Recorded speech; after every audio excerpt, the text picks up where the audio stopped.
অনুষ্ঠানে আপনাদের আমন্ত্রণ জানাচ্ছি। প্রতিবারের মতন এবারেও আমি ডাক্তার নূর ওয়া বুশরা জাহান সঞ্চালনের দায়িত্ব আছি। আপনারা জানেন আমরা এই অনুষ্ঠানে সাধারণত স্বাস্থ্যগত নানা ঝুঁকি নিয়ে কথা বলে থাকি এবং এই অনুষ্ঠানে সমসাময়িক কিছু স্বাস্থ্য ঝুঁকিও প্রাধান্য পেয়ে থাকে। যেমন এখন ক্রমেই প্রাদুর্ভাব দেখা যাচ্ছে ডেঙ্গুর এবং এই নিয়েই আজকে আমাদের আলোচনা।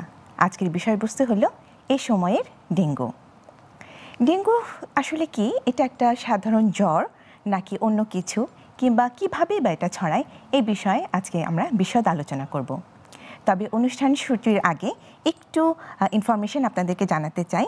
সেটা হচ্ছে স্বাস্থ্য অধিদপ্তরের তথ্য অনুযায়ী দেশে ডেঙ্গু রোগীর প্রাদুর্ভাব ব্যাপকভাবে শুরু হয়েছে। এ পর্যন্ত হাসপাতালে ভর্তি হয়েছেন প্রায় 26,555 জন রোগী এবং চলতি বছর এডিস মশাবাহিত রোগটিতে আক্রান্ত হয়ে প্রায় 138 জন মানুষের মৃত্যু হয়েছে এবং এ মাসেই মৃত্যুবরণ করেছেন 55 জন রোগী। তো সুতরাং ডেঙ্গু আসলে ক্রমাগত ভয়াবহ রূপ নিচ্ছে এবং এটাই আমাদের আজকের আলোচনার বিষয়বস্তু। এবং এই বিষয়ে কোনো কিছু পরামর্শ জানতে চাইলে আপনারা আমাদের ফোন দিতে পারেন স্ক্রলে দেখানো নাম্বারে অথবা গ্লোবাল টিভি হেলথ ফেসবুক পেজে, এবং আপনাদের প্রশ্নের যথাযথ সমাধান দেবার আমরা চেষ্টা করব। এবং আমাদের আজকে অতিথি আছেন professor doctor HM Nazmul Hasan, medicine বিশেষজ্ঞ, শহীদ সোহরাওয়ার্দী মেডিকেল কলেজ এবং হাসপাতালে। আসুন আমরা স্যারের কাছে চলে যাই আমাদের আজকের আলোচনা শুরু করার জন্য। স্যার, আসসালামু আলাইকুম। ওয়ালাইকুম আসসালাম। স্যার, আপনাকে স্বাগত আমাদের আজকের অনুষ্ঠানে। আপনাকে এবং দর্শক যারা দেখছেন আজকের অনুষ্ঠান, সবাইকে স্বাগতম। জি স্যার, অনুষ্ঠানের শুরুতেই আমি যেমন বলছিলাম যে আসলে ডেঙ্গু নিয়ে আজকে আমরা একটু কথা বলবো, একটু আলোচনা করব। তো আমি একটু প্রথমে জানতে চাচ্ছিলাম যে ডেঙ্গু তো বিগত কয়েক বছর থেকেই আসলে আমরা এটা নিয়ে বেশ তোলপাড় শুরু হয়েছে, এটা আলোচনার মধ্যে আসছে। তো আমাদের এই দেশে আসলে ডেঙ্গুর শুরুটা কত সাল নাগাদ, এটা একটা বিষয়। এবং এই প্রথমে যখন ডেঙ্গু শুরু হলো সে সময় থেকে আজ অবধি এর কি কোনো চরিত্রের কোনো পরিবর্তন লক্ষিত হয়েছে কিনা, এই বিষয়ে যদি একটু বলতেন। ধন্যবাদ। ডেঙ্গু কিন্তু আসলে আমাদের দেশে অনেক পুরনো অসুখ। কিন্তু এটা আপনার 60-এর দশকে আপনি যদি ধরেন 1964-এর দিকে, কিন্তু তখন আমাদের এই দেশে তখন তো আসলে পূর্ব পাকিস্তান ছিল। তখন পূর্ব পাকিস্তান ছিল আর কি, বাংলাদেশ নাম ছিল না। তখন ঢাকা ফিভার নামে কিন্তু এই ডেঙ্গুটা কিন্তু আমরা কিন্তু তখন থেকে কিন্তু আমাদের দেশে কিন্তু এটা ছিল। তবে এটা আসলে খুবই স্পোরেডিক, খুবই অল্প কেস ছিল আর কি। তো ব্যাপকভাবে যে সংক্রমণটা কেন বলা হচ্ছে, এটা কি তখনও কি এটা জানা যায়নি যে এটা আসলে কি জ্বর? আসলে তখন আসলে এই ঢাকা ফিভার বলা হচ্ছে, তখনও আসলে ওরা এটা অনেক কিছু অজানা ছিল। এটা কিভাবে হয়, কি মশা দিয়ে হয়, অনেক কিছু অজানা ছিল। তখন এক ধরনের অজ্ঞাত একটা রোগ ছিল, তখন ওরা তখন এটা নামকরণ ঢাকা ফিভার আর কি। কিন্তু এটা আসলে প্রতি বছর তখন হতো না আর কি। তো পরবর্তীতে 2000 সালে কিন্তু সবচেয়ে আমরা ফার্স্ট আউটব্রেক যেটা আর কি, এটা ব্যাপক সংক্রমণের প্রথম ধাক্কাটা আমরা কিন্তু প্রথম 2000 সালে শুরু হয়। কিন্তু এরপরে আপনার বেশি জানাজানি শুরু হলো এবং হঠাৎ করে এবং অনেকগুলো সংখ্যা আক্রান্ত এবং মৃত্যু কিন্তু ছিল কিন্তু 2000 সালে। তো তখন যখন শুরু হয় 2000 সালে, তখন আমরা তখন ডেঙ্গুর চরিত্র কিন্তু একরকম ছিল। প্রথম দিকে 2000 সাল থেকে শুরু করে প্রথম কয়েক বছর, কারণ আমরা তখন ডেঙ্গুটা আমাদের দেশে কিন্তু নতুন, অনেকটা নতুন, ওইভাবে ছিল না কিন্তু। তো তখন আমাদের কাছে যে সিমটমগুলো ছিল, এগুলোকে আমরা বলি প্রাইমারি ডেঙ্গু বা ক্লাসিক্যাল সিমটম নিয়ে আসতো। সিমটমগুলো এরকম যে হঠাৎ জ্বর, এবং এই জ্বরটা 24 ঘন্টার মধ্যে একদম 4-5 অনেক বেশি উঠে যেত। এবং তার সাথে আরও কিছু উপসর্গ, যেমন মাসেল পেইন, জয়েন্ট পেইন, চোখের পিছনে ব্যথা, কোমরে ব্যথা, প্রচণ্ড মাথা ব্যথা, সাথে বমি বমি ভাব, তারপরে বমি, পাতলা পায়খানা, এগুলো কিন্তু কমন এই ক্লাসিক্যাল ডেঙ্গুতে। কিন্তু এইটা প্রথম যখন আমাদের 2000 সাল থেকে ব্যাপকভাবে শুরু হয়, তো প্রথম কয়েক বছর কিন্তু এরকমই ছিল।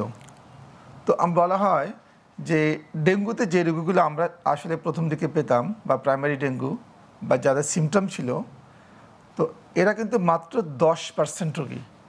যে ব্যাপারটা হচ্ছে এরকম, যদি 100 জন যদি ডেঙ্গুতে আক্রান্ত হয়, শুধুমাত্র 10% কিন্তু সিমটম প্রডিউস করে আর কি। তাদের সিমটম থেকে। 90 জনই কিন্তু জানে না তাদের কিন্তু ডেঙ্গু হয়ে গেছে। এটাকে আমরা বলি অ্যাসিম্পটোমেটিক এক্সপোজার। আচ্ছা, এটা কিন্তু আমরা যেটা প্রাইমারি ডেঙ্গুর ক্ষেত্রে এরকম সিনারিও ছিল। মানে অ্যাসিম্পটোমেটিক মানে তাদের জ্বরও কি আসবে না? না, কোনো জ্বরও আসবে না। আচ্ছা, মানে তাদের ডেঙ্গু হয়ে ডেঙ্গু ভালো হয়ে যেত, কিন্তু তারা বুঝতেই কোনো পারবে না, লক্ষণ নাই। আচ্ছা, এবং লক্ষণবিহীন ডেঙ্গু, এটা প্রাইমারি ডেঙ্গুর ক্ষেত্রে 90 জনই ছিল 100 জনের মধ্যে লক্ষণবিহীন ডেঙ্গু। আচ্ছা, আর লক্ষণযুক্ত ডেঙ্গু যেটা 10 ভাগ, যেটা তার মধ্যে 5 ভাগ ছিল এটাকে আমরা বলি আনডিফারেন্সিয়েটেড ফিভার। আনডিফারেন্সিয়েটেড ফিভার মানে এটা কোনো ধরনের পার্টিকুলার কোনো জ্বরের মতো ছিল না। হঠাৎ করে হয়তো একটু জ্বর আসলো, একটু গিরায় গিরায় ব্যথা করলো, একটু র্যাশ উঠলো, আবার চলে গেল, একটু সর্দি কাশি থাকতো চলে গেল। তো এটাকে আমাদের যে একদম টিপিক্যাল ডেঙ্গুর যে সাইন সিমটমগুলো এই ধরনের না, মানে ওই যে 10 ভাগের 5 ভাগে ছিল এরকম, এটাকে আমরা বলছিলাম যে আনডিফারেন্সিয়েটেড ফিভার। আর বাকি যে 5 ভাগ, এর মধ্যে 4% রোগী আমাদের ক্লাসিক্যাল ডেঙ্গু, যেটা আমি বললাম যে সাডেন মানে হঠাৎ করে জ্বর, আপনি লক্ষণ যেগুলো বললেন এগুলো আসবে। আর 1% ছিল হিমোরেজিক ডেঙ্গু, যেটাকে আমরা ডেঙ্গু হেমোরেজিক ফিভার, এবং রেয়ার ছিল এক্সপ্যান্ডেড ডেঙ্গু সিনড্রোম বলি, এটা একটা রেয়ার। এটা ছিল প্রথম দিকে যে ডেঙ্গুগুলো আপনি সেগুলোর ধরন। স্যার আমরা আরো একটু বিস্তারিত জানবো, স্যার একটা ফোন কল নিচ্ছি। শিওর। আসসালামু আলাইকুম দর্শক, কে আছেন আমাদের সাথে? নাম বলে প্রশ্নটি করুন।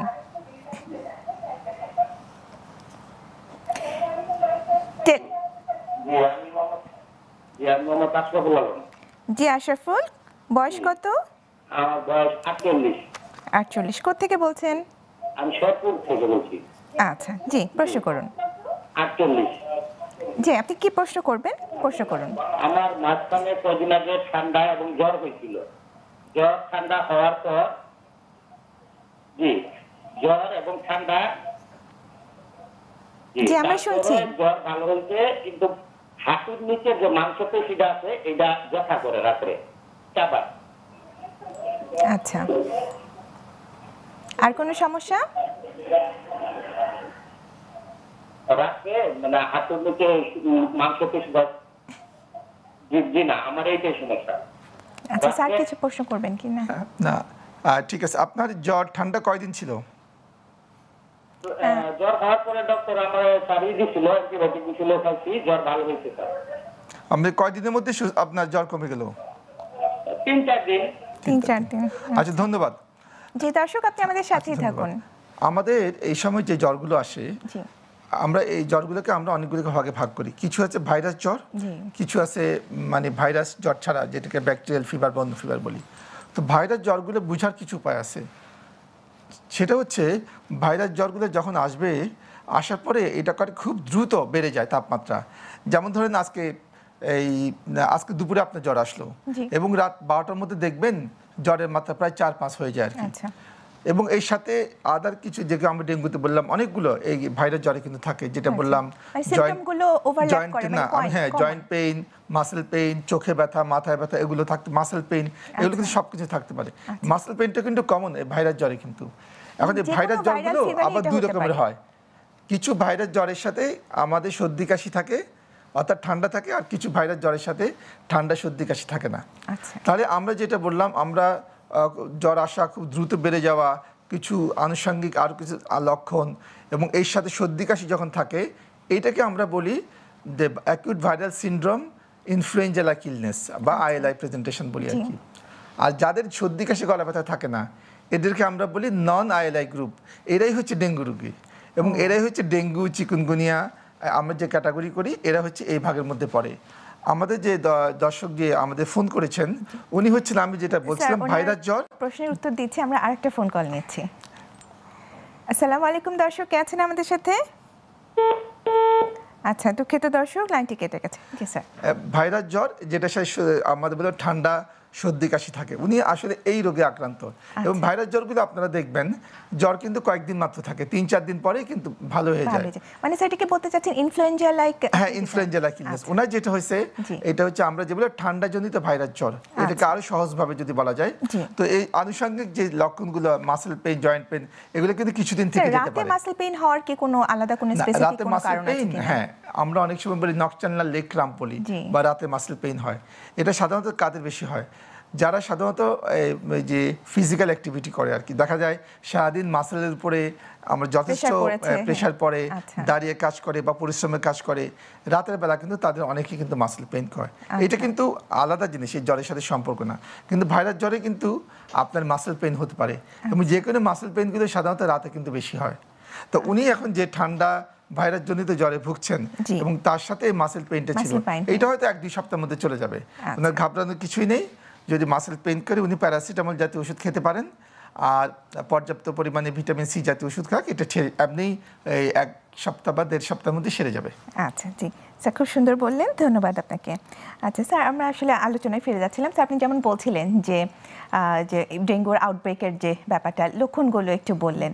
তো স্যার এখন যেটা হচ্ছে, আমি যেটা যা বলছিলাম আর কি, আমি প্রথম দিকের ডেঙ্গুর যে লক্ষণগুলো বা পরবর্তী এটা মানে কিভাবে দিনের পর চেঞ্জ, এগুলোর কথা বলছিলাম।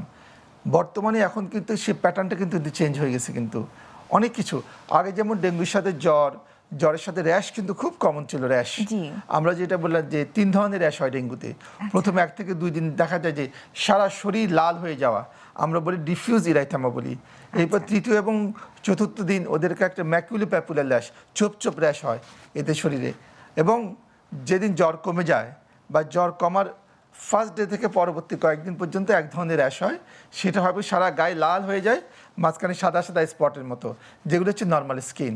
এটাকে আমরা বলি এটাকে হোয়াইট আইল্যান্ড রেড সি, এটাকে আমরা বলি কনভালেসেন্ট র্যাশ। এবং এই যে যখন জ্বর কমে যায় বা প্রথম জ্বর কমে যাওয়ার পরবর্তী যে র্যাশটা হয়, এটার সাথে কিন্তু ইচিং থাকে, চুলকানি থাকে। একটা পেশেন্টেরই কি এই জিনিসগুলো থাকবে, মানে সিকোয়েন্সিয়ালি প্রথম 2 দিন দেখবেন সারা শরীর লাল, জি, 3য় 4র্থ দিনে দেখা যায় ওগুলো ছোপ লাল, যেটাকে আমরা বলি ম্যাকুলোপ্যাপুলার র্যাশ।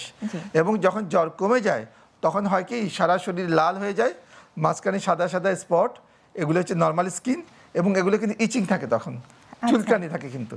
এবং রোগী বলে মনে হচ্ছে যেন সারা গায়ে ছোট ছোট আপনার কাটা বিচ্ছে এবং খুবই চুলকানি হচ্ছে। এবং এই ধরনের র্যাশগুলো 4 থেকে 5 দিন থাকতে পারে। তো আমরা পেশেন্টকে বলি যখন তারা এরকম র্যাশ নিয়ে আসে যে আপনি এখন থেকে চিন্তামুক্ত, কারণ যাদের র্যাশ হয় এই ধরনের রোগীরা কখনো খারাপ হয় না। এই তো গেল প্রাথমিক ডেঙ্গু, আমরা প্রাইমারি ডেঙ্গুর ক্ষেত্রে। এখন যেসব ডেঙ্গুগুলো আমরা পাচ্ছি, এক্ষেত্রে জ্বরের প্যাটার্নটা কিন্তু আগের মতো নাই। আগে যেমন তীব্র জ্বর উঠতো, একটু জানবো। আরেকটা ফোন কল নিচ্ছি। আসসালামু আলাইকুম দর্শক, কে আছেন আমাদের সাথে?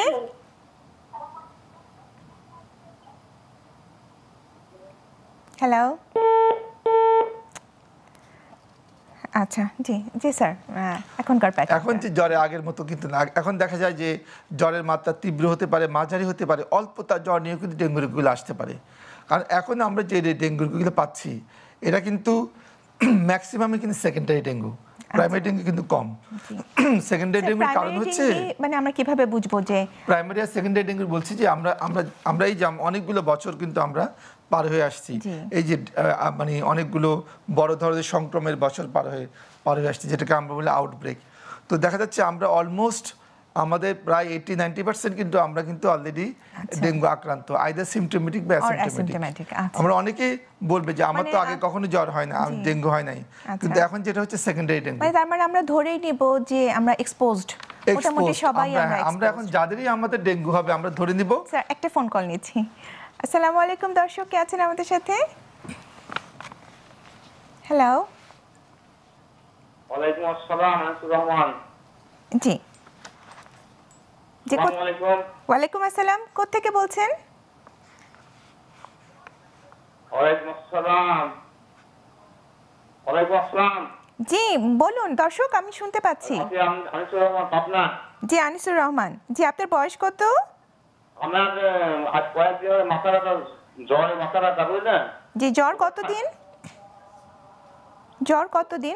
ওষুধ খায় কোনো কমতেছে, আবার আসতেছে। জ্বর 3 দিন। 3 দিন, আচ্ছা। আর 3 দিন জ্বর, ওষুধ খাচ্ছে কিন্তু কমে আবার আসে। কবে এবং আসে? আচ্ছা, কোথায় ব্যথা?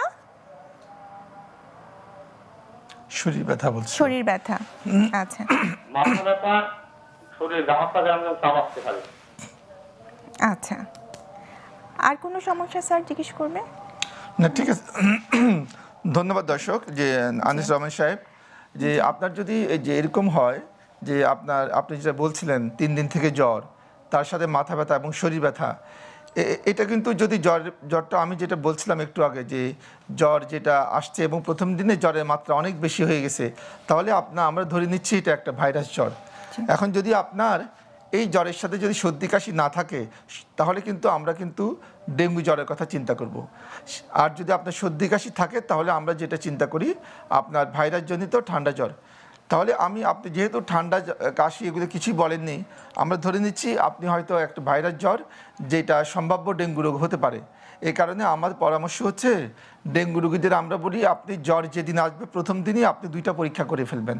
একটা বলি আপনার কমপ্লিট ব্লাড কাউন্ট বা সিবিসি, আর একটা বলি আমরা NS1 অ্যান্টিজেন।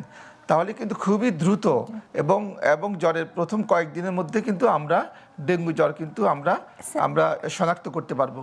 তো আপনার কাছে পরামর্শ হচ্ছে আপনি আপাতত প্যারাসিটামল জাতীয় ওষুধ খান, যেটা আমরা বলি যে একটা করে ট্যাবলেট 3 বেলা বা 4 বেলা, জ্বর মাত্রা যদি 2-এর বেশি হয় 2টা করে ট্যাবলেট আপনার 3 বেলা বা 4 বেলা করে আপনি খেতে পারেন।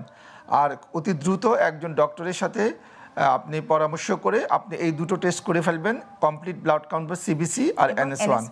এবং যদি আপনার ডেঙ্গু শনাক্ত হয়, তাহলে অতি দ্রুত আপনি ডক্টরের সাথে পরামর্শ মাফিক আপনি তার পরবর্তী ব্যবস্থাপনাগুলো পরামর্শগুলো আপনার নেবেন। এক্ষেত্রে আমরা যেটা বলি, যদি আপনার সম্ভাব্য ডেঙ্গু যদি হয় বা ডেঙ্গু রোগীর যদি আপনি NS1 পজিটিভ হয়, সেক্ষেত্রে আমরা বলি যে আপনারা বাসায় থাকবেন এবং বাসায় থাকাকালীন আপনারা প্যারাসিটামল এবং পর্যাপ্ত পরিমাণে তরল খাবেন।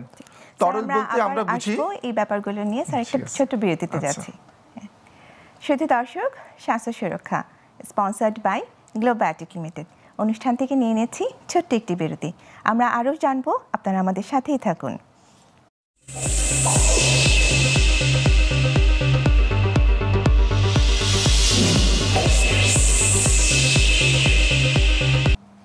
আপনারা দেখছেন স্বাস্থ্য সুরক্ষা স্পন্সর্ড বাই গ্লোবায়োটিক লিমিটেড।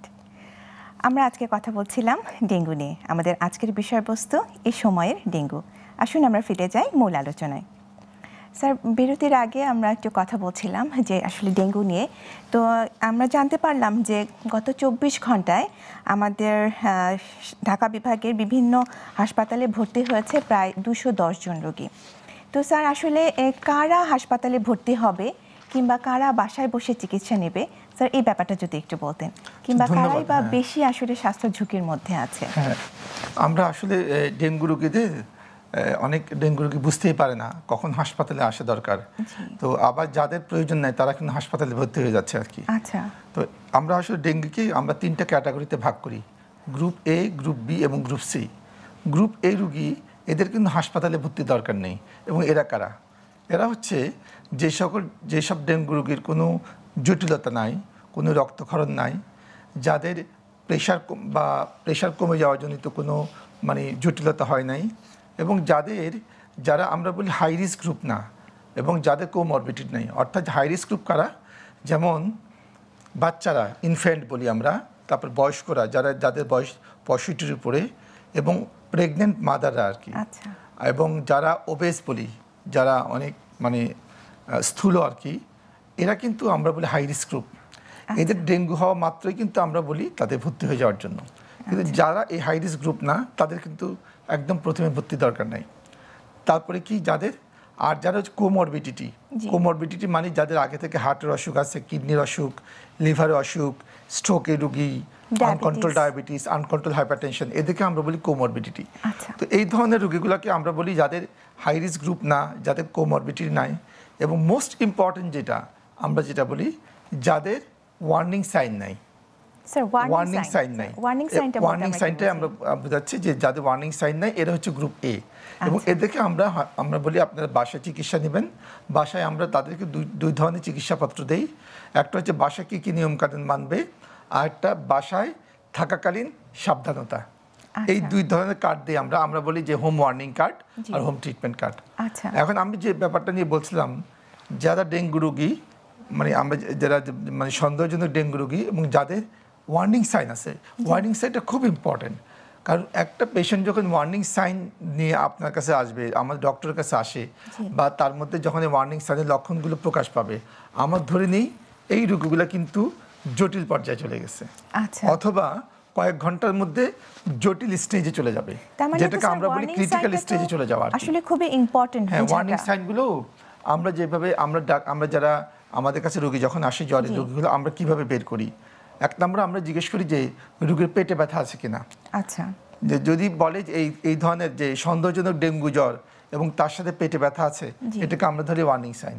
আচ্ছা, এবং যদি রোগী নাও বলে, তারপর আমরা বুকের পাঁজরের নিচের দিকে চাপ দিয়ে দেখি কোনো ব্যথা করে কিনা, যদি করে এটা ওয়ার্নিং সাইন। আচ্ছা, এরপরে যদি একটা রোগী যদি দৈনিক 3 বারের বেশি যদি পাতলা পায়খানা হয়, অথবা দৈনিক 3 বারের বেশি যদি সে বমি করে, অথবা এমন হয় তার শরীরে যে কোনো রক্তক্ষরণজনিত লক্ষণ যদি থাকে, অর্থাৎ নাক দিয়ে, মুখ দিয়ে, প্রস্রাবের রাস্তায়, পায়খানার রাস্তা দিয়ে, অথবা স্কিনের নিচে ব্লিডিং স্পট যদি হয়, আচ্ছা, অথবা এমন হয় অনেক ক্ষেত্রে আমরা যে দেখি যে বিশেষ করে যাদের রিপ্রোডাক্টিভ এজে যে মেয়েরা থাকে, ওদের দেখা যায় মাসিকের সময়ের মাঝখানে যদি আবার যদি মাসিক হয়, এটাকে আমরা বলি ইন্টারমিনিস্ট্রাল ব্লিডিং। এই ধরনের এটা কিন্তু ওয়ার্নিং সাইন। আচ্ছা, এছাড়াও আছে দাঁতের গোড়া দিয়ে কি ব্লিডিং হতে পারে? হ্যাঁ, যে কোনো রক্তক্ষরণ যদি থাকে, এটাকে আমরা বলি ওয়ার্নিং সাইন। আর হচ্ছে যে শরীর যদি অস্বাভাবিক ঠান্ডা হয়ে যায়, মানে রোগী অনেক সময় বুঝতে পারে না, আমরা যদি গায়ে হাত দেই দেখি অস্বাভাবিক ঠান্ডা এবং স্বেচ্ছাতে ঠান্ডা, এটাও কিন্তু ওয়ার্নিং সাইন। প্রস্রাবের পরিমাণ যদি কমে যায়। স্যার, একটা ফোন কল নিচ্ছি। শিওর। আসসালামু আলাইকুম, কে আছেন আমাদের সাথে? ওয়ালাইকুম আসসালাম। জি, নাম বলে প্রশ্নটি করুন। আমার নাম ওবায়দুল। জি, ওবায়দুল, কোত্থেকে বলছেন? বয়স কত? বাবার কাছে বলছি, বয়স 50 বছর। আচ্ছা, জি বলুন। জি, প্রশ্ন করুন। সমস্যা, বসে উঠতে পারি না, ব্যথা। আচ্ছা, আচ্ছা, এটা কতদিন থেকে এরকম সমস্যা? 2-3 বছর বেশি বলবৎ। আমার ডায়াবেটিস আছে। আচ্ছা, ওষুধ খাচ্ছি, কমতেছে না। আচ্ছা, আচ্ছা, শুধুই কি হাঁটু ব্যথা নাকি এর সাথে জ্বর কিংবা অন্য কোনো উপসর্গ না, আছে? জ্বরটা নেই, জ্বর অন্য কোনো সমস্যা নেই। আচ্ছা, আপনার ওজন কি রকম হবে? আচ্ছা, জি স্যার। আচ্ছা, ধন্যবাদ দর্শক। জি। আপনি যে ওবায়দুল সাহেব, আপনি 50 বছর বয়স, আপনি ডায়াবেটিস আছে আগে থেকে, আপনি দীর্ঘ 2 থেকে 3 বছর যাবৎ হাঁটু ব্যথায় ভুগছেন। আচ্ছা, এই বয়সে সাধারণত 50 বা তারপরে আমরা বলি যে 45-এর পরে আর কি আমরা ধরি, যখন 2 হাঁটুতে ব্যথা করে, সবচেয়ে আমরা কমন কারণ যেটা আর কি সবচেয়ে, সেটা হচ্ছে অস্টিওআর্থ্রাইটিস। আচ্ছা, অস্টিওআর্থ্রাইটিস মানে হচ্ছে আপনার হাঁটুর ভিতরে, আপনার হাড্ডির মাঝখানে কিছু নরম হাড্ডির আস্তর থাকে। এই হাড্ডির নরম হাড্ডির যে কাভারিং, যেটা আবরণ, এটা ক্ষয় হয়ে যায়। এটা সাধারণত হয় যে বয়সের সাথে সাথে ধীরে ধীরে ক্ষয় হয়ে যায়, এবং অথবা আপনি যদি পরিশ্রমের কাজ করেন যেখানে হাঁটুর উপর চাপ পড়ে, যাদের এই ধরনের রোগীদের এটা বেশি হয়, এটাকে আমরা বলি অস্টিওআর্থ্রাইটিস। তো এই অস্টিওআর্থ্রাইটিস এই রোগগুলো কিন্তু বয়সের সাথে সাথে হয় এবং হাঁটুর উপর অত্যাধিক প্রেশার পড়ার জন্য হয় কিন্তু। তো এগুলো কিন্তু এই বয়সকালীনই রোগ। তো এখানে হয় কি, এই ব্যথাগুলো কিন্তু পুরোপুরি আমরা কিন্তু সেরে যায় না, কিন্তু তারপরেও আমাদের কাছে যখন রোগীরা আসেন তাদেরকে আমরা কিছু পরামর্শ দেই, যাতে করে এই আমাদের যে আক্রান্ত রোগীরা এই ব্যথামুক্ত মোটামুটি থাকতে পারে। এর মধ্যে সবচেয়ে কমন বলি, আপনারা এই ধরনের রোগীর প্রথম পরামর্শ হচ্ছে আপনি হাঁটু ভেঙে কোনো কাজ করবেন না।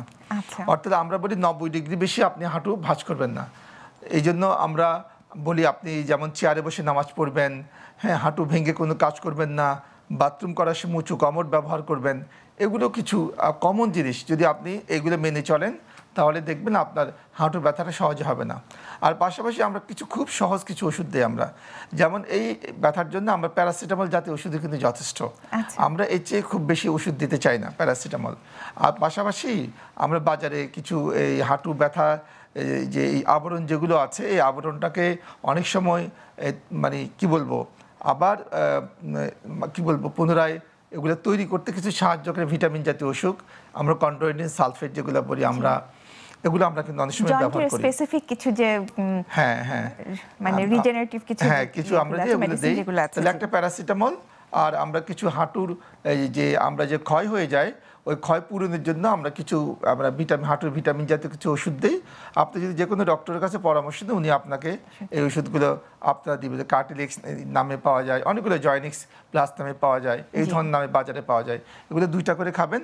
আর কমন কিছু এক্সারসাইজ বলি আমরা আর কি, যেটাকে হাঁটু 90 ডিগ্রি বেশি ভাঁজ করবেন না, আর হাঁটু আপনি একদম সোজা করে কিছুক্ষণ ধরে 10 পর্যন্ত গুনবেন স্ট্রেট করে, যাতে আপনার রানের উপরে যে মাংসপেশিগুলো এগুলো শক্ত হয়ে যায়। স্ট্রেট করে সামনের দিকে ধরে 10 পর্যন্ত গুনবেন, আবার ছেড়ে দেবেন। এইভাবে এই ব্যায়ামটা 10 থেকে আপনি 20 বার করেন, আপনার হাঁটু ব্যথা কিন্তু অনেক কমে যাবে।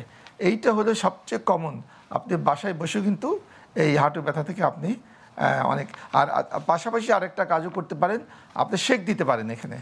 এবং আমরা শেকের ক্ষেত্রে বলি ঠান্ডা এবং গরম শেক। যে কোনো গরম অথবা ঠান্ডা শেকের চেয়ে যদি আপনার দুইটা যদি আপনি একটার পর একটা দেন, অল্টারনেট করে দেন, কিছুক্ষণ একটা গামছা বা টাওয়েল গরম পানিতে ভিজিয়ে কিছুক্ষণ জড়িয়ে রাখলেন, এরপরে আবার ঠান্ডা পানিতে ওই টাওয়েলটা আবার জড়িয়ে কিছুক্ষণ রাখলেন, এইভাবে আবার গরম, এইভাবে করে আপনি যদি 10-15 মিনিট আপনি শেক দেন সকাল বিকাল, অনেকখানি আপনি এই ব্যথা থেকে আপনি মানে মুক্তি পাবেন। আশা করি আপনার কাজে লাগবে আমার এই পরামর্শ। অনেকে মালিশ দেয় কিংবা কোনো অ্যানালজেসিক যে জেল যেগুলো আমরা ইউজ করি, আমাদের কিছু অনেক ক্ষেত্রে আমরা ওই হাঁটুর উপরে যে জায়গাটাতে ব্যথা করে ওখানে আমরা কিছু টপিক্যাল কিছু এজেন্ট আমরা ব্যবহার করি। এক্ষেত্রে কিছু ব্যথার কিছু মলম পাওয়া যায়, সেটা আবার অনেক ক্ষেত্রে আমরা আগে একসময় পাওয়া যেত যে মরিচের গুঁড়ার মলম বলি আমরা, ক্যাপসাইসিন বলি আর কি। আগে গ্রামেগঞ্জে ওরা করতো কি, বাটা মরিচ কিন্তু হাঁটুতে ওরা মেখে দিত। কিন্তু এইটা কিন্তু একটা চিকিৎসা, যেটা আমরা মডার্ন ওয়েতে ওই মরিচের গুঁড়ার কিন্তু ক্রিম পাওয়া যায়, ক্যাপসাইসিন ক্রিম বলি আমরা। এটাও কিন্তু আমরা হাঁটু ব্যথাটা কিন্তু আমরা অ্যাডভাইস করি। এটা কি জাস্ট প্রলেপের মতন লাগাবে নাকি প্রলেপের মতো লাগাবে এবং পেইন কমে যাবে। আচ্ছা স্যার, মালিশের কোনো ব্যাপার আছে কিনা? মালিশের মধ্যে ওই ধরনের মালিশ না, আমরা যেটা বলি যে আপনারা যে কমনলি যেটা আপনি ম্যাসাজ যেটা করেন, ম্যাসাজ ওই ধরনের ম্যাসাজ না। এটা হলো আমরা কিছু টপিক্যাল এজেন্ট, কিছু ব্যথার ক্রিম পাওয়া যায়, বা কিছু আমরা বলি ওই ক্রিমগুলো বা এগুলো আমরা হাঁটুর উপর যদি লাগিয়ে রাখেন তাহলে আপনি কিছুটা রিলিফ পাবেন। জি স্যার, খুব সুন্দর বলছিলেন। স্যার আমরা ফিরে আসি ডেঙ্গুতে। স্যার, ডেঙ্গুর যে ব্যাপারটা আপনি বলছিলেন যে কারা কারা আসলে বেশি ঝুঁকির মধ্যে আছে এবং কখন হাসপাতালে আসবে, এই ব্যাপারগুলো বলছিলেন। সেটা বলছিলাম আমি, যে আমি ওয়ার্নিং সাইনের ক্ষেত্রে যেটা বলছিলাম আমি। আচ্ছা, খুব ইম্পর্টেন্ট একটা জিনিস আমি বলি, আপনারা যারা দর্শকরা আছেন মনে রাখবেন, যে ডেঙ্গু হচ্ছে একমাত্র রোগ যেখানে জ্বর কমার পরে কিছু রোগী খারাপ হয়ে যায়। প্রত্যেকটা জ্বরের রোগী আপনাকে বলবে জ্বর কমার পরে তার কিন্তু শরীর ভালোর দিকে যায়। এক্সেপশন হচ্ছে শুধুমাত্র ডেঙ্গু রোগ। এই ডেঙ্গু রোগে সব রোগী কিন্তু খারাপ হয় না। ডেঙ্গু রোগীদের মধ্যে কিছু কিছু রোগী আমাদেরকে বলে, স্যার জ্বর কমার পরে আমার শরীর আরও দুর্বল হয়ে গেছে। স্যার আমরা একটা ফোন কল নিচ্ছি। আসসালামু আলাইকুম, দর্শক কে আছেন আমাদের সাথে?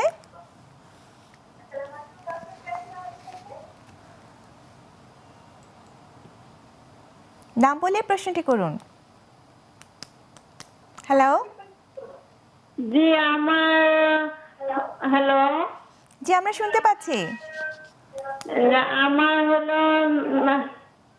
আমার হলো যে হাতের ব্যথা, আঙ্গুলগুলো ব্যথা, এবং আমার পায়ের হাঁটু থেকে নিচ পর্যন্ত ব্যথা। আমি মাটিতে পাড়া দিতে পারি না,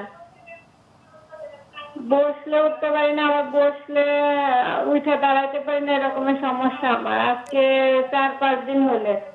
আচ্ছা, আর কোনো সমস্যা আছে কি? জ্বর আছে নাকি আপনার এর সাথে? না, আমার থাইরয়েডের সমস্যা আছে, আচ্ছা আচ্ছা, দর্শক অলরেডি এই হাঁটু ব্যথা নিয়ে কিছু স্যার অনেকক্ষণ ধরেই বললেন। আচ্ছা, আপনি আমাদের সাথেই থাকুন। আচ্ছা স্যার, আমরা একটু ডেঙ্গু নিয়ে যেটা বলছিলাম। জি, আমি যেটা বলছিলাম, তাহলে একটা খুব ইম্পর্টেন্ট যেটা হচ্ছে জ্বর সেরে গেলে, জ্বর সারার পরে কিছু ডেঙ্গু রোগী কিন্তু খারাপ হয়ে যায়। ওরা এইভাবে বলে যে আমি তো বিছনা থেকে উঠতেই পারছি না, উঠতে গেলে মনে হয় আমাকে ধাক্কা দিয়ে ফেলে দিচ্ছে, কিছু খেতে গেলে বমি হয়ে যাচ্ছে। যারা এই ধরনের বলবে ডেঙ্গু রোগী জ্বর কমার, যেদিন জ্বর কমে যায় বা জ্বর কমার পরে আপনি ধরে নেন এই রোগীগুলো খারাপের ক্রিটিক্যাল স্টেজে চলে গেছে। আমরা ডেঙ্গু কিছু কিছু রোগী আমরা বলি ক্রিটিক্যাল স্টেজে চলে যায়। ক্রিটিক্যাল স্টেজ মানে হচ্ছে ওইসব রোগীর রক্তনালীর ভিতর থেকে তরল অংশটুকু বের হয়ে যায়, এটাকে আমরা বলি প্লাজমা লিকেজ। এবং এই প্লাজমা লিকেজ রোগীগুলো কিন্তু খারাপ হয়ে যায়। এবং ওনারা কি বুঝতে পারেন?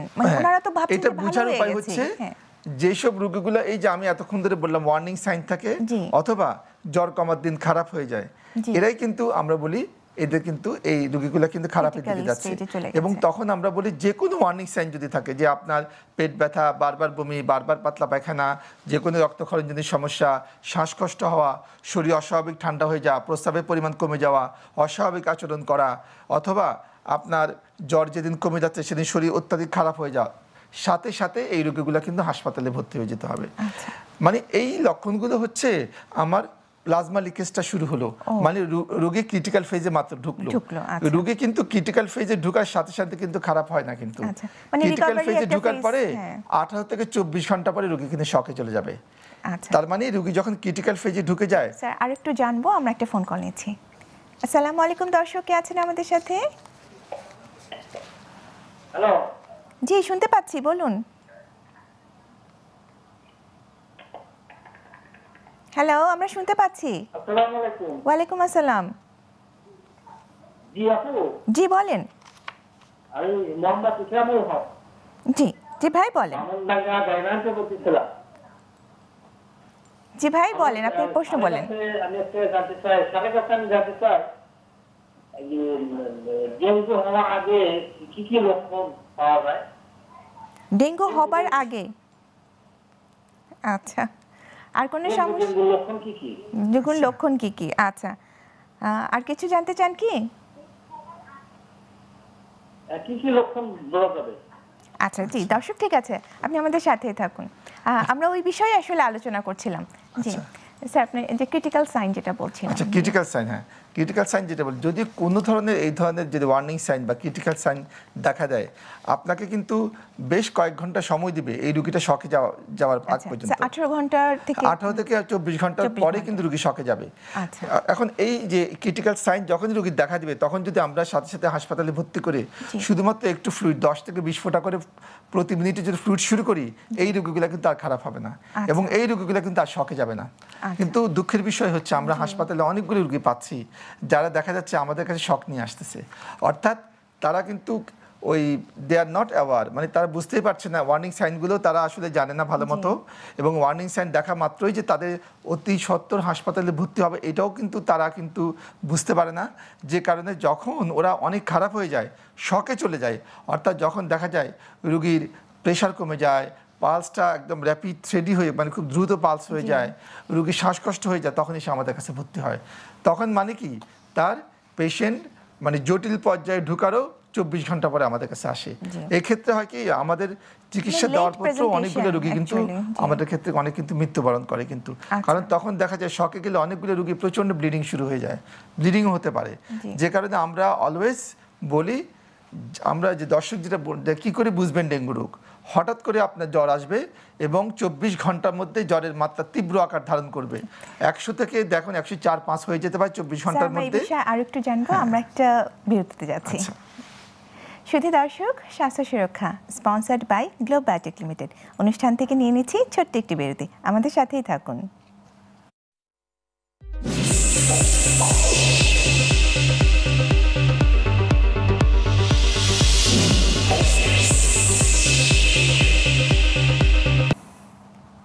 স্বাস্থ্য সুরক্ষা sponsored by Globe Biotech Limited অনুষ্ঠানে বিরতির পরে স্বাগত জানাচ্ছি।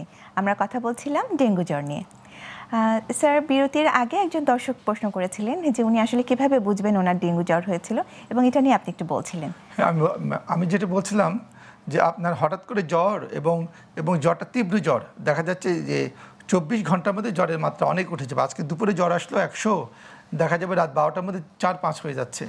যদি এরকম হঠাৎ করে তীব্র জ্বর, তার সাথে আপনার মাংসপেশিতে ব্যথা, জয়েন্টে ব্যথা, মাথায় ব্যথা, চোখের পিছনে ব্যথা, তার সাথে যদি বমি বমি ভাব, বমি, এবং কখনো কোনো পাতলা পায়খানা, এই ধরনের লক্ষণ কিন্তু সাধারণত ডেঙ্গু জ্বর নিয়ে আসে। এবং এক্ষেত্রে একটা জিনিস খেয়াল করবেন, সাধারণত এই ডেঙ্গু জ্বরের রোগীদের সর্দি কাশি থাকে না যারা বড়দের ক্ষেত্রে, তবে বাচ্চাদের ক্ষেত্রে কিন্তু এর এই লক্ষণের পাশাপাশি সর্দি কাশি নিয়েও কিন্তু আসতে পারে। তাহলে এই সময় যদি যে কোনো জ্বর আপনার কাছে এইভাবে আসে, হঠাৎ করে তীব্র জ্বর, অবশ্যই আপনাকে ডেঙ্গুর ব্যাপারে আপনাকে কিন্তু মাথায় রাখতে হবে, এবং আপনারা অতি সত্বর আপনার চিকিৎসকের পরামর্শ নেবেন। কারণ ডেঙ্গু জ্বরে আমরা যত দ্রুত টেস্ট করি, ইভেন আমরা বলি প্রথম 3 দিনের মধ্যে যদি আপনি টেস্ট করেন, তাহলে আপনি এইটা ডেঙ্গু জ্বরটা আপনার ডিটেকশন হওয়া, নির্ণয় করা কিন্তু সহজ হয়। কিন্তু আসসালামু আলাইকুম দর্শক, কে আছেন আমাদের সাথে? সরি, জি স্যার। হ্যাঁ, এই জন্য আমরা Investigation বলছিলেন, হ্যাঁ, স্যার, ডেঙ্গু কি কি জ্বর পরীক্ষা শুরু করতে হওয়া পারি? মাত্রই আপনার পরীক্ষা করার কথা আমরা পরামর্শ দিই 3 দিনের মধ্যেই। এতে করে আপনার ডেঙ্গু জ্বরে শনাক্ত হওয়ার চান্সটা কিন্তু বেশি। 3 দিন পরে যদি করেন, অনেক ক্ষেত্রে দেখা যায় যেটা আমরা করি NS1, এটা অনেকখানি নেগেটিভ, 50% উপরে নেগেটিভ চলে আসে। আচ্ছা। যে কারণে আমরা জ্বর আসা মাত্রই এই আমরা যে লক্ষণগুলো বললাম, লক্ষণ থাকা মাত্রই ডেঙ্গুর পরীক্ষা করে আপনার ডেঙ্গু রোগ ধরা পড়া মাত্রই আপনারা চিকিৎসকের পরামর্শ নিয়ে আপনারা কিছু নিয়মকানুন মেনে ছিল। আমি এক্ষেত্রে বলে দিই যে ডেঙ্গু জ্বর হলে আমরা বলি যে আপনাদের যদি কিছু রোগীর আমরা হাসপাতালে ভর্তির দরকার হয়, আমি আগে বললাম, স্যার বাসায় কি কোনো ব্যবস্থা আর আছে বাসায় আপনারা যদি আপনারা কিভাবে আপনারা চিকিৎসা নেবেন। 1 নম্বর হচ্ছে পর্যাপ্ত বিশ্রাম। আচ্ছা। 2 নম্বর হচ্ছে যে আমরা প্যারাসিটামল জাতীয় ওষুধ খেতে বলি। আমরা যদি জ্বর আসে, বড়দের ক্ষেত্রে আমরা 2টা করে আমরা 6 ঘন্টা পর পর খেতে পারি। আর বাচ্চাদের ক্ষেত্রে আমরা 60 মিলিগ্রাম পার কেজি আমরা এটা যারা বাচ্চা ডাক্তাররাই ওরা ঠিক করে দিবে চিকিৎসক। আর সবচেয়ে ইম্পর্টেন্ট হচ্ছে আপনারা পর্যাপ্ত পরিমাণ তরল খাবেন। এবং এই ক্ষেত্রে তরল যেটা আমরা বলি পুষ্টি সমৃদ্ধ তরল এবং লবণ সমৃদ্ধ তরল। এই ক্ষেত্রে আমরা বলছি যেমন ওটস স্যালাইন খান, গ্লুকোজ স্যালাইন খান, স্যুপ খান, ফলের রস খান। তারপরে আপনারা এই যে আমরা যেটা বলি যে ভাতের মার খুবই পুষ্টিকর এবং খুবই সহজলভ্য। আমি কিন্তু ডাবের ব্যাপারে একটু করি, একটা ডাব আপনি 200 টাকা করে। সো আপনি একটা ডাবের বদলে যদি আপনি একটা 5 টাকা দিয়ে স্যালাইন খান, এটা আপনাকে কিন্তু অনেকখানি কিন্তু আপনাকে প্রোটেকশন একই দেবে। রকমেরই হ্যাঁ, আপনি আলাদা কোনো আপনাকে কিন্তু প্রোটেকশন দেবে না ডাব। তো এইটা হচ্ছে, এবং আপনি কতখানি তরল খাবেন এটা একটা আমরা ক্যালকুলেশন করি। আপনার যত ওজন হবে তার ডবল ml প্রতি ঘন্টায়। যেমন আপনার ওজন যদি 50 কেজি হয়, আপনি প্রতি ঘন্টায় 100 ml আপনি খাবেন। তাহলে একটা রোগী যদি 50 কেজির মানুষ হয়, তাহলে 1 ঘন্টায় যদি সে 50 ml খায়, 24 ঘন্টায় তাকে 2.5 লিটার থেকে 3 লিটার মতো ফ্লুইড কিন্তু যথেষ্ট। তাহলে আমরা এইভাবে খুব সহজ, আপনার যত ওজন হবে তার ডবল করে আপনি তত ml প্রতি ঘন্টায়, এই হিসাব করে আপনারা ওই যে আমরা যে পুষ্টি সমৃদ্ধ এবং লবণ সমৃদ্ধ তরল খাবেন। জি। আসসালামু আলাইকুম, কে আছেন আমাদের সাথে? জি আলামিন, বলুন নাম, আপনার বয়স কত? আমার বয়স 28। জি, 28 বছর। জি বলুন। আমার ওই নাকের পলিভাগের অপারেশন করার থেকে শ্বাসকষ্ট মানে ওইটা ওষুধ খেতেছি আর কমতেছে না। দর্শক আবার একটু বলুন, বুঝতে পারিনি। নাকের কোনো সমস্যা? নাকের পলিভাগ, নাকের পলিপ? পলিভাগ অপারেশন করছি, অপারেশনের পরতে জি, পলিভাগের অপারেশনের পর থেকে আমার এই শ্বাসকষ্ট দেওয়া দেয়। শ্বাসকষ্ট মানে শ্বাসকষ্ট, আচ্ছা। জ্বর আছে কিনা? আমার এই জ্বর শ্বাসকষ্ট দেখা দেয়, শ্বাসকষ্টটা সারাক্ষণ থাকে, রাত্রে অনেক বাড়ে, আমার শ্বাসকষ্টটা যাইতেছে না। আচ্ছা, ধন্যবাদ দর্শক। আমি আপনাকে খুব সংক্ষেপে বলে দিই। আমাদের সাধারণত যাদের অ্যালার্জির সমস্যা থাকে, এদের ক্ষেত্রে নাকের অ্যালার্জিজনিত পলিপটা বেশি হয়, যেটাকে আমরা বলি হাইপারট্রফিক ইনফেরিয়র টার্বিনেট। এটা অনেকে পলিপ হিসেবে করে। তো এদের এটা বেশি হয়, এবং এই ধরনের রোগীদের হাঁপানি রোগও বেশি হয়, অ্যাজমা। মানে যাদের এই যে নাকের পলিপ হয়, হাঁচি থাকে, তার সাথে হাঁপানির সমস্যাও থাকে, এগুলো কিন্তু একই কারণে এই বিভিন্ন ম্যানিফেস্টেশনগুলো হয়।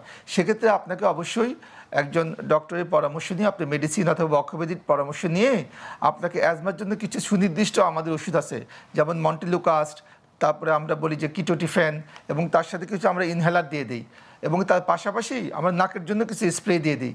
সেটা আপনার নাকের হাঁচি এবং পলিপ এখানেও হেল্প করবে। আর যেটা আপনার মুখে নেওয়ার যে ইনহেলার, স্টেরয়েড বেসড ইনহেলার বলি আমরা, এটা নিলে আপনার শ্বাসকষ্টও কমে যাবে ওষুধের পাশাপাশি। সো এই ক্ষেত্রে আমি পরামর্শ দিব, আপনি অবশ্যই অতি দ্রুত একজন মেডিসিন অথবা বক্ষব্যাধির ডক্টরের পরামর্শ নিয়ে আপনি ওষুধ ব্যবহার করেন, আপনি দ্রুত আরোগ্য লাভ করবেন ইনশাল্লাহ। স্যার আপনি যেমনটি বলছিলেন, আমি যেটা বলছিলাম তরল খাওয়ার ব্যাপারে, তরল খাবারটা এইভাবে হিসাব করি। তো এই ক্ষেত্রে আমরা একটা জিনিস নিষেধ করি যে আমরা বলি কালারিং ফুডগুলো, যেমন আমরা রেড, ব্রাউন বা ব্ল্যাক এই জাতীয় ফুডগুলো নিষেধ করি। কারণ যখন কালারিং ফুডগুলো খাবে অনেক সময় প্রস্রাব বা পায়খানা কালো বা লাল হতে পারে এবং এটা কনফিউজ করে, কারণ ডেঙ্গু রোগীতে অনেক ক্ষেত্রে রক্তক্ষরণ হয়।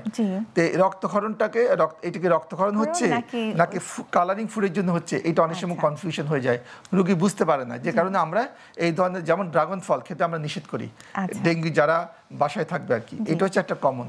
আরেকটা কথা বলি যে তারা অবশ্যই ব্যথানাশক ওষুধ খাবে না, প্যারাসিটামল ছাড়া অ্যানেসাইড জাতীয় ওষুধ, যেটাকে আমরা বলি ডাইক্লোফেন, ভল্টারিন, তারপর ন্যাপ্রক্সেন, এই জাতীয় ওষুধ কিন্তু একদম অবশ্যই তারা খাবে না, এবং স্টেরয়েড জাতীয় ওষুধ নেওয়া যাবে না, কারণ এতে করে ডেঙ্গু রোগীর আপনার রক্তক্ষরণের ঝুঁকি বেড়ে যায়। আরেকটা জিনিস বলবো, বাসায় থাকাকালীন আপনাদের যে কয়দিন জ্বর থাকবে ওই কয়দিন আপনার মশারির নিচে থাকবেন, এবং আপনার জ্বর চলে যাওয়ার 24 ঘন্টা পরে আর মশারির ভিতরে থাকার দরকার নাই, আপনি মশারি খুলে ফেলতে পারেন। এইটা হলো পরামর্শ। আরেকটা পরামর্শ হচ্ছে, অনেকে আপনারা হার্টের রোগী থাকেন যাদের দেখা যাচ্ছে যে রক্ত পাতলা করার জন্য ওষুধ খেতে হয়, অ্যাসপিরিন জাতীয় ওষুধ, অথবা রক্ত যাতে জমাট না বাঁধে এই ধরনের ওষুধ খেতে হয়, অ্যান্টিকোগুলিন জাতীয় ওষুধ। সেক্ষেত্রে আমরা বলি অবশ্যই আপনারা ডক্টরের পরামর্শ নেবেন, এবং কমনলি আমরা যেটা বলি প্লাটলেট 1 লাখের নিচে যদি নেমে যায়, যদি আপনার ঝুঁকি কম হয়, তাহলে আপনারা 1 লাখের নিচে নামলে আপনি এই জাতীয় ওষুধ বন্ধ করে দিবেন। যদি আপনার উচ্চ ঝুঁকি থাকে, হার্টের অসুখ, যেমন আবার আপনার আপনার স্ট্রোক হতে পারে অথবা হার্ট অ্যাটাক হতে পারে, এই ধরনের উচ্চ ঝুঁকির যদি আপনি রোগী হন, সেক্ষেত্রে আমরা প্লাটলেট কাউন্ট 50,000 পর্যন্ত নামা পর্যন্ত আমরা এই ওষুধগুলো বন্ধ করি না।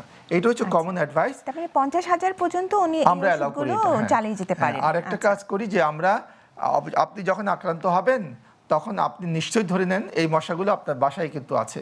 তো সেক্ষেত্রে আমরা যেসব জায়গায় মশা বংশ বিস্তার করতে পারে, ছোট ছোট যে পানির পাত্র বা যেখানে পানি জমে থাকে, স্বাদের কার্নিশ, আপনার ফেলে দেওয়া আপনার যেমন প্লাস্টিকের কোনো আপনার যদি গ্লাস অথবা চিপসের প্যাকেট বাসায়, এগুলো সব কিছু কিন্তু আপনি পরিষ্কার করে নেবেন, কারণ এগুলোর ভিতরে বৃষ্টির কয়েক ফোঁটা পানি পড়লে 3 ml 5 ml পানির মধ্যে কিন্তু আমার মস্কিউটা কিন্তু। একটা ফোন কল নিচ্ছি।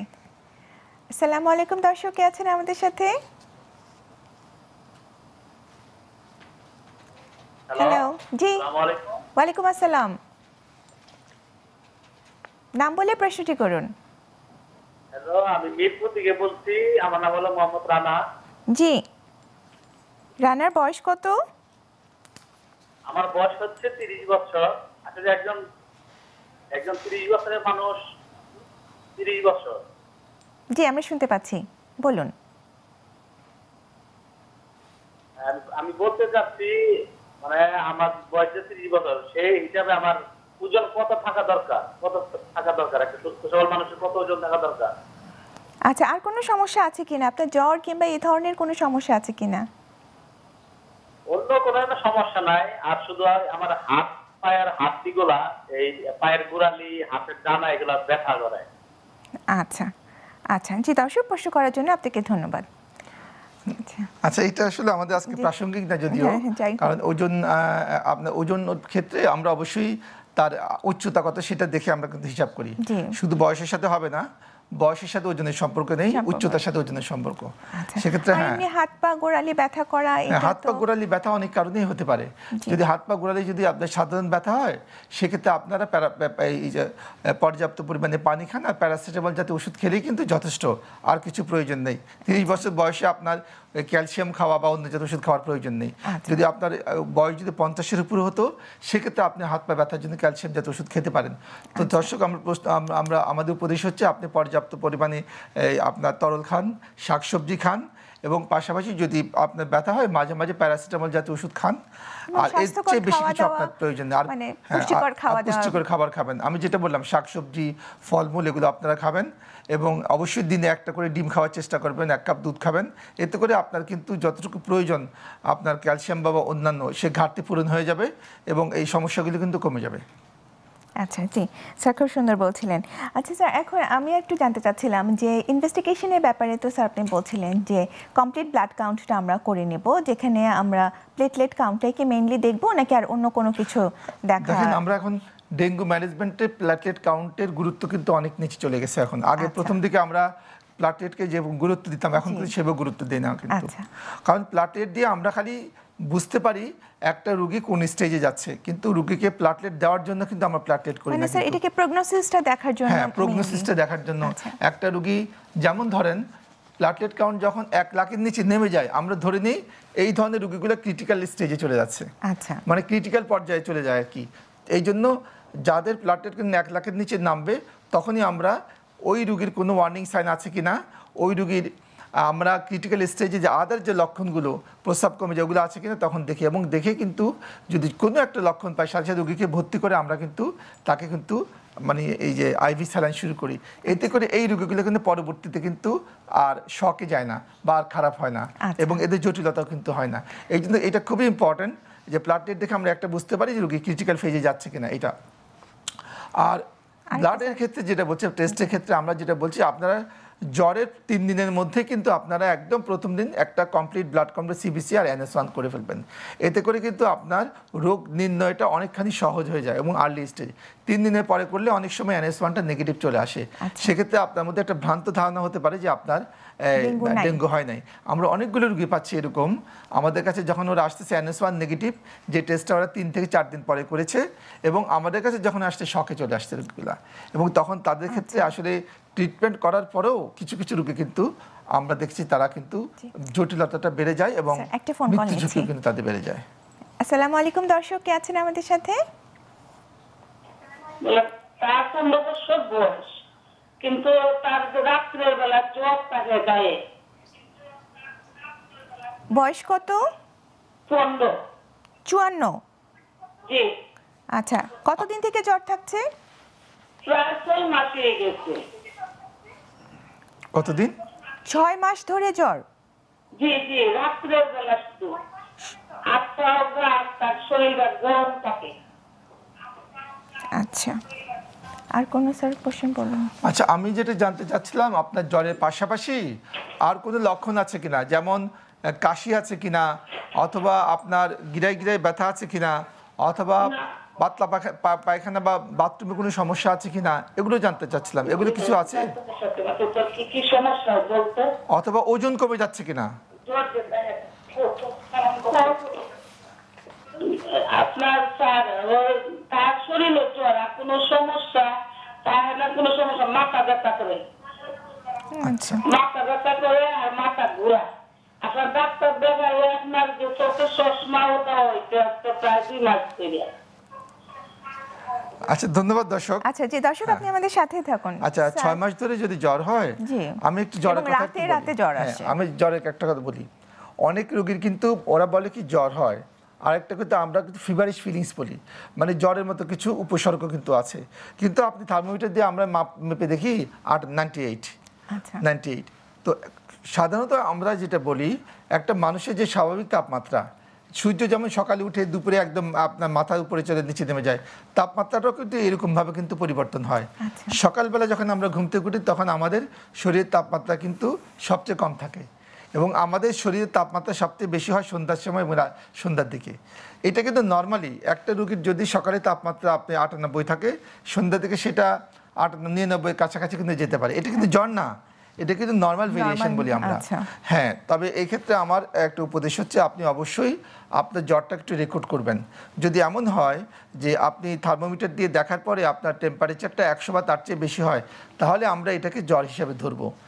রাতে রাতে জ্বর যেটা হয়, সেক্ষেত্রে আমরা অনেক সময় যেটা বলি, দীর্ঘস্থায়ী রাতের জ্বর যখন আসে তখন আমরা আরও কিছু প্রশ্ন জিজ্ঞেস করি, যেমন এটার সাথে খাবার অরুচি, ওজন কমে যাওয়া, কাশি আছে কিনা। যদি এই ধরনের কোনো লক্ষণ থাকে তাহলে আমরা কিন্তু যক্ষা রোগ বা এই ধরনের ক্রনিক ইনফেকশনগুলোর কথা কিন্তু আমরা চিন্তা করি। কিন্তু যদি এই ধরনের কিছু না থাকে তাহলে আমরা অবশ্যই আপনাকে আমরা পরামর্শ দিব, আপনি জ্বরটা একটু মাপবেন, কষ্ট করে জ্বরটা মাপবেন এবং লিখে রাখবেন আপনার জ্বরটা কয়টার সময় আসে এবং তাপমাত্রা কত ওঠে, এবং একটা সিরিয়াল 7 দিন চার্ট করার পরে তারপরে আপনি এই চার্টটা নিয়ে আপনার যদি এটা সত্যিকারই জ্বর হয়, যেটা 100 বা তার চেয়ে বেশি হয়, আপনি একজন মেডিসিন ডাক্তারের পরামর্শ নেবেন। আশা করি আপনার তারপরে উনি যদি প্রয়োজন হয় কিছু পরীক্ষা নিরীক্ষা করে জ্বরটা নির্ণয় করে আপনাকে সঠিক সমাধান দিতে পারবেন। স্যার, আপনাকে অসংখ্য ধন্যবাদ। আমরা আসলে অনুষ্ঠানের একদম শেষ পর্যায়ে চলে এসেছি। আশা করি দর্শকরা আপনার কাছ থেকে অনেক উপকৃত হয়েছে। ধন্যবাদ আপনাকে এবং দর্শকদের সবাইকে ধন্যবাদ। জি সুধী দর্শক, স্বাস্থ্য সুরক্ষা sponsored by Globe Biotech Limited. আজকের মতন এখানেই অনুষ্ঠান শেষ করছি। আপনারা সুস্থ থাকুন, ভালো থাকুন, সুন্দর থাকুন এবং গ্লোবাল টিভির সাথেই থাকুন। আল্লাহ হাফেজ।